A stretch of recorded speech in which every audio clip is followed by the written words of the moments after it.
You have done everything right. You made the plan. You set the alarm. You showed up. You followed the steps exactly as someone told you to follow them. And somehow, at the end of it all, nothing moved. The job is the same. The bank account is the same. The restless, hollow feeling in your chest, that is the same too. And the worst part is not the failure itself. The worst part is the silence that follows it. That quiet voice that asks, what is wrong with me? Why does this keep happening? Why does execution never seem to be enough? If you have ever felt that, you are not broken. You are not lazy. You are not unlucky. You are simply missing the part that most people never talk about, the part that Napoleon Hill spent his entire life trying to teach the world. The part that lives not in your calendar or your to-do list, but somewhere far deeper than that. Success is 90% mindset and only 10% execution. That is not a motivational slogan. That is a principle backed by decades of research, hundreds of interviews with the wealthiest and most accomplished people in human history, and one man's relentless pursuit of the truth behind why some people rise and most people don't. Napoleon Hill saw something the rest of the world was ignoring. And today, we are going to see it together. Before we go any further, what does that number mean to you? When you hear that success is 90% mindset, does it feel true or does it feel like an excuse? Drop your honest answer in the comments below. I genuinely want to know where you are starting from. There is a particular kind of exhaustion that comes not from working too hard, but from working hard in the wrong direction. You push, you grind, you execute, and the results are thin. This is where most people turn the blame inward and decide that they simply are not talented enough, not smart enough, not born into the right circumstances. The execution was there, the outcome was not. And so the conclusion becomes, I am the problem. Napoleon Hill would have stopped you right there. Hill believed with an almost fierce certainty that the outer results of a person's life are always a direct reflection of their inner world, not their effort, not their strategy, but the invisible architecture of their thinking. He called this the most important discovery of his lifetime. After interviewing more than 500 of the most successful men in America over the course of 20 years, men like Andrew Carnegie, Henry Ford, Thomas Edison, and Theodore Roosevelt Hill, arrived at something he described as the master secret. The subconscious mind does not distinguish between a real experience and one that is only vividly imagined. That is not mysticism. That is the operating system of human behavior. What you believe at the deepest level about yourself and what you deserve, that is what your actions will silently serve, regardless of what your conscious mind intends. Think of your mindset as the rudder of a ship. The crew can row as hard as they want. The engine can be at full power, but if the rudder is pointed somewhere the captain does not intend to go, all of that energy and effort is simply accelerating the journey in the wrong direction. Execution is the engine. Mindset is the rudder. And most people spend their entire lives tuning the engine while never once touching the wheel. I once knew someone who took every course, read every book, hired every coach. He had spiral notebooks full of action plans. He woke up at 5 a.m. and went to bed at midnight. He was, by any external measure, one of the hardest working people in the room. But no matter what he built, something always seemed to collapse it. A partnership would fall through. An opportunity would arrive and then evaporate. A business would grow and then quietly implode. It was not until years later, when he sat with a therapist who asked him what he believed he was truly allowed to have, that he broke down and said, I don't think I believe I deserve it. He did not need more execution. He needed to dismantle the invisible ceiling he had been pressing his head against for decades. This is one of the most urgent truths in modern psychology. Research on self-sabotage, imposter syndrome, and unconscious goal conflict all points to the same conclusion. The beliefs we hold at the identity level will always override the strategies we hold at the behavioral level. Your mindset is not just an attitude. It is a filter through which every opportunity, every setback, every relationship is interpreted. Change the filter and you change the entire picture. So pause here for just a moment. Think about the last time you failed to follow through on something important. Was it really about the plan? Or was it about what some part of you believed would happen if you succeeded? Here is where it gets interesting. Most people think of mindset as something soft, something you work on after you have finished the real work. Napoleon Hill would have turned that assumption completely inside out. For Hill, the inner work was the real work. Everything else was downstream from it. Hill introduced the world to what he called a definite chief aim, a single burning obsessive purpose that a person commits to with total emotional conviction. Not a goal written on a sticky note, not a vision board made on a lazy Sunday afternoon. A purpose so clear, so specific, and so deeply felt that the subconscious mind begins to reorganize the entire life around its achievement. Hill believed that a burning desire was not just motivating, it was literally magnetic. He wrote that whatever the mind of man can conceive and believe, it can achieve. That phrase has been quoted so many times, it has almost lost its power. But read it again slowly. Conceive, believe, achieve. In that order. Always in that order. Notice that execution does not even appear in that sequence, because execution, Hill argued, is the natural and almost effortless consequence of a mind that has truly committed itself to a clear and emotionally charged purpose. The person who is struggling to take action is not lazy. They are simply not yet fully convinced at the level of belief that the destination is real, reachable, and deserved. Imagine a magnifying glass held over a piece of paper on a sunny day. The sun is powerful. The paper is ready to burn. But nothing happens until the glass is focused, until all that scattered energy is concentrated into one precise searing point. Desire, Hill believed, is the focusing lens. Without it, even enormous talent and endless effort just produce warmth. With it, things ignite. There was a woman I once read about in a memoir, not wealthy, not educated, not connected. She was raising 3 children alone in a town that offered her very little. She had no strategy, no network, no roadmap. What she had was a single image in her mind that she could not shake. Her children graduating from university. She did not just want it, she was consumed by it. Every decision, every hour of overtime, every dollar set aside, every conversation she steered toward learning and possibility came from that one burning image. All 3 of her children graduated. She could not have told you the name of a single productivity framework, but she had, entirely by instinct, what Napoleon Hill described as the most powerful force in human achievement. In today's world of productivity apps and optimized morning routines, we have made execution into an art form and left desire almost entirely out of the conversation. We optimize the how before we have even settled the why. And then we wonder why the motivation runs out 6 weeks into the year. Motivation is not a discipline. It is a byproduct of clarity. When you know with complete conviction what you want and why it matters, you do not need willpower. The desire pulls you forward on its own. What would it mean for your life if you spent the next 30 days not on a new system or a new strategy, but on the single question, what do I actually, deeply, unconditionally want?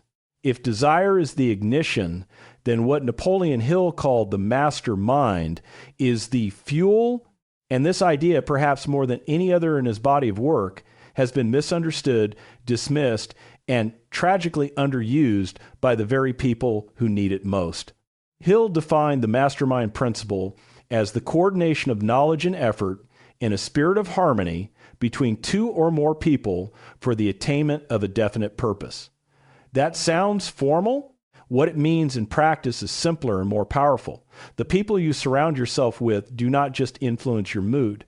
They literally reshape the ceiling of what you believe is possible. Hill observed something remarkable in his interviews with the ultra successful. Almost none of them had achieved greatness alone, not because they needed help with tasks, but because the quality of thinking that surrounded them elevated the quality of their own thinking. He noticed that when two minds come together in harmony and shared purpose, something emerges from that alliance that neither mind could have produced independently. He described it as a third mind, invisible but real and more powerful than either individual. This is borne out in modern research on social contagion and network science.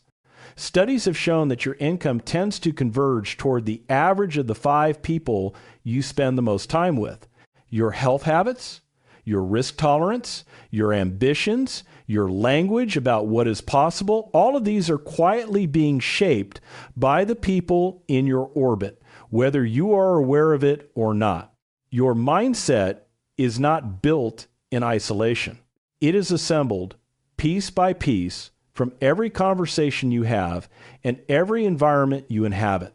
I once knew a man who spent years trying to build something of his own while surrounded by people, good people, people who loved him, who had quietly decided that dreaming too big was dangerous. They had been hurt by hope before. And so every time his excitement peaked, the ambient skepticism of his world slowly deflated it. He was not being attacked. He was being slowly, invisibly, lovingly contained. It was only when he joined a community of people who were already doing what he wanted to do that something in him cracked open. Not because they gave him new information, but because their belief in possibility rewrote what felt real to him. If there is a single environmental change that will shift your mindset faster than almost anything else, it is this. Get yourself into rooms, physical or virtual, where the standard of thinking is higher than the one you currently live inside. Do not look for people who will validate what you already believe. Look for people who will quietly make your current ceiling feel like the floor. Who in your life right now is expanding your sense of what is possible? And who even lovingly is shrinking it? By this point, something might be stirring, maybe a recognition, maybe a quiet resistance, because there is a part of the human mind that does not want to accept this. It is easier, in some ways, to believe that success is mostly about execution, about tactics and hustle and the right opportunities.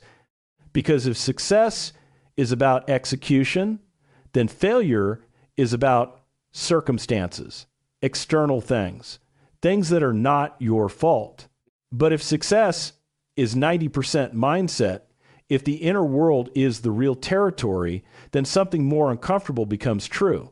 It means that the transformation has to happen inside you, not in your schedule, not in your skill set, not in the economy or the industry or the algorithm. Inside you, Napoleon Hill did not flinch from this.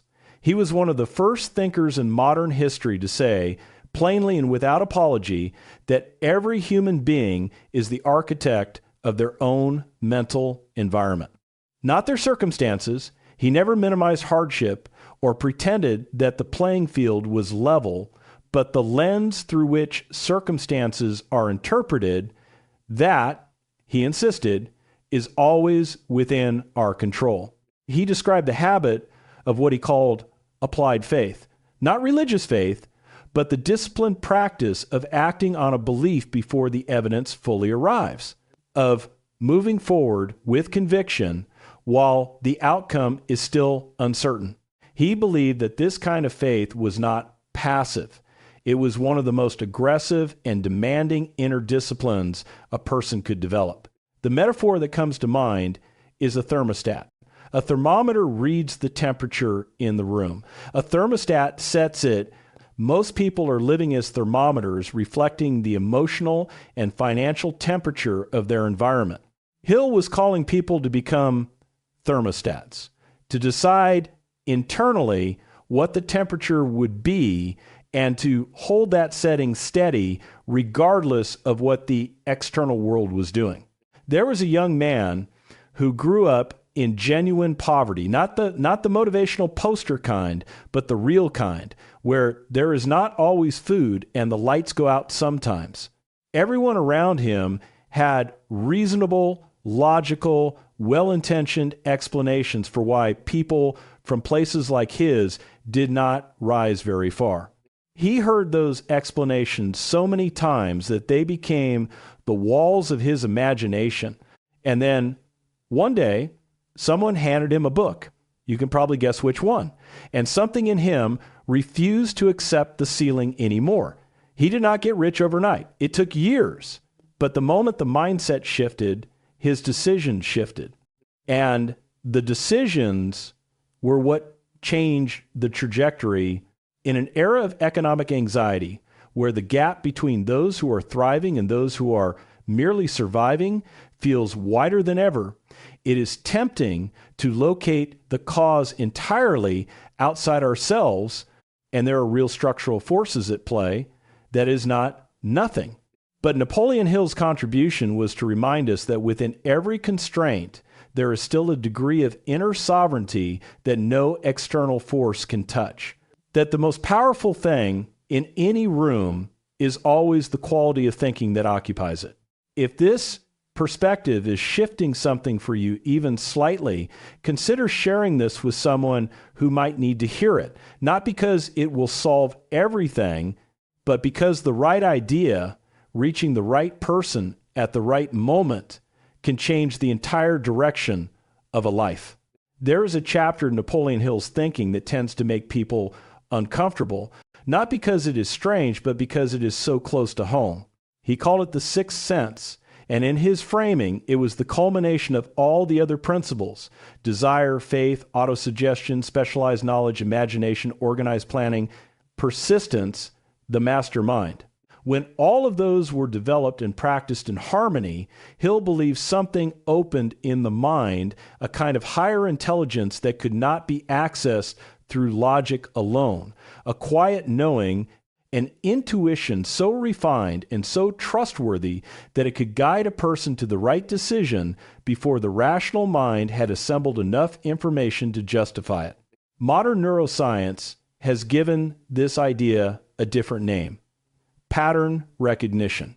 Decades of stored experience, operating below the threshold of conscious awareness, surfacing as a feeling, a pull, an inexplicable certainty. What Hill was describing is now understood as one of the most reliable tools available to expert decision makers in fields ranging from medicine to military strategy to entrepreneurship. But here is the crucial part that Hill understood, and that science is only now beginning to fully articulate. This kind of intuition is not equally developed in everyone. It grows in proportion to the quality and consistency of your thinking. A mind that is disciplined in its focus, clear in its purpose, and rich in its experience of both failure and recovery, that mind develops an inner compass that a scattered, reactive, distracted mind simply cannot access. Mindset, again, is not decoration. It is the instrument through which the deepest intelligence of the self becomes available. Think of a musician who has practiced their instrument for 10,000 hours in performance. They are not calculating. They are not executing a plan. They have transcended execution.